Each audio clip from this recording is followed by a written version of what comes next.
Hey, this is Daddy from Austin, Daddy Doodle Doo. And one thing about having a chalkboard is you will fill it up. And so rather than, painting every single wall with chalkboard stuff, we just got to remember some of this stuff. So we already cleared out a bunch of these projects because we appreciate Nelly there. We appreciate Nelly watching over our projects for us. Well, we know what we're working on right now. We know what we got. We've been looking at it and thinking about it for years, right?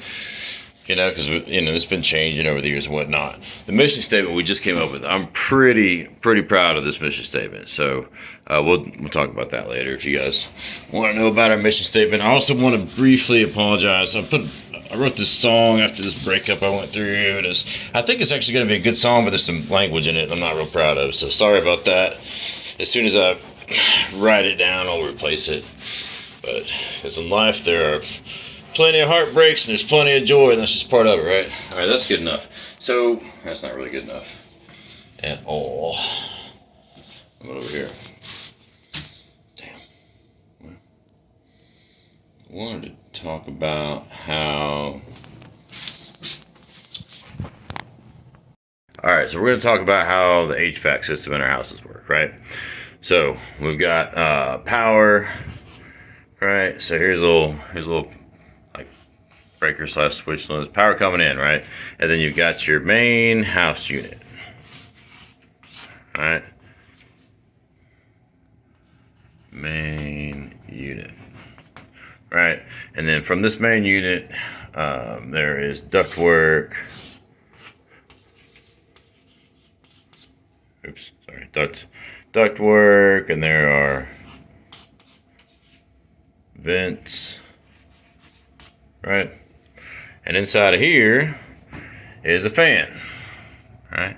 So we'll just do this little fan, and it goes around and around, and it blows air down, right? So here is your intake, or they call it return actually.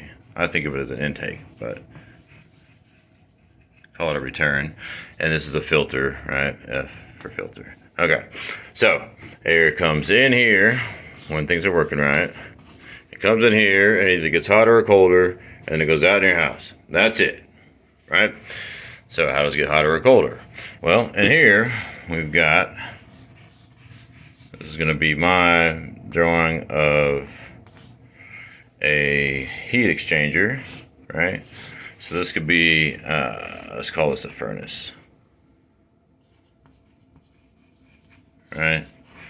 And it's either burning gas right in here that makes it hot when it's on, or it's not, right? And the furnace is connected to some kind of power, right? To this one. Oop, here we go. Right, and so is your main unit. I'm just going to draw it right there. All right, and then you have also in the same path, you happen to have refrigerator coils, refrigerant coils. It's either condensing coils or some kind of coils, air conditioning coils, right? And that goes out here, right?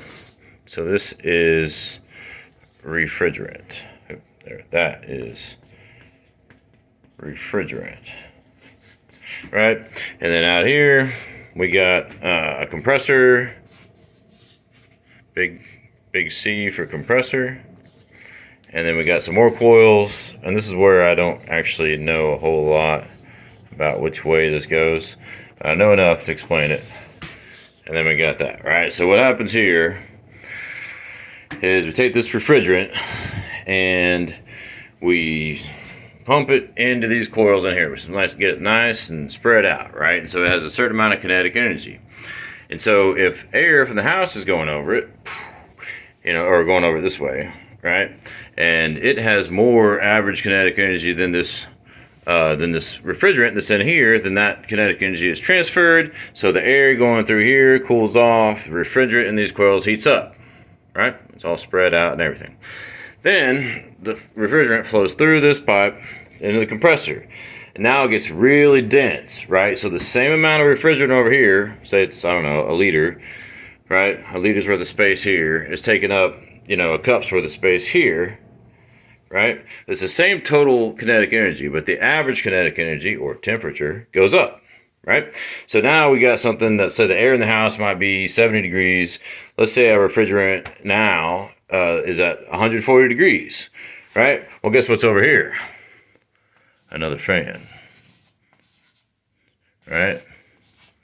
And that blows air, over these coils. So now we have really hot refrigerant, right? And less than 140 degree air, right?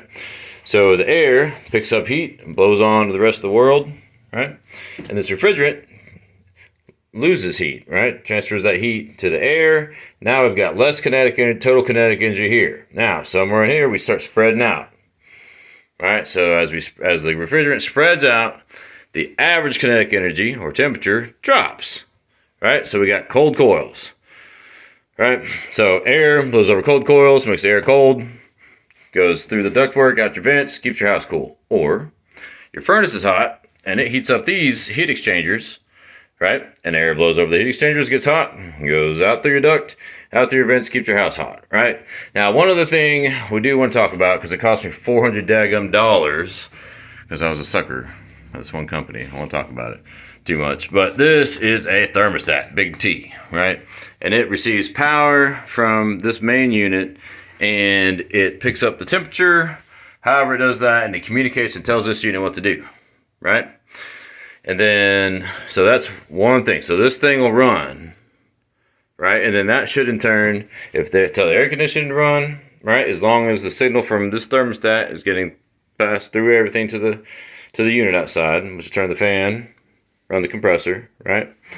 And then another signal to turn the furnace on. Here's the furnace, right? To do its business, right? So those are kind of, so there's three circuits, right? This here, this draw wire out of the compressor, also has a circuit. And so we did some videos on air conditioning earlier, and I cleaned all the coils. And I was going to put the last one on there, but we cleaned the coils and it didn't work. So we called somebody who I would recommend. Not the company I called. I called just a dude that someone who I trusted recommended.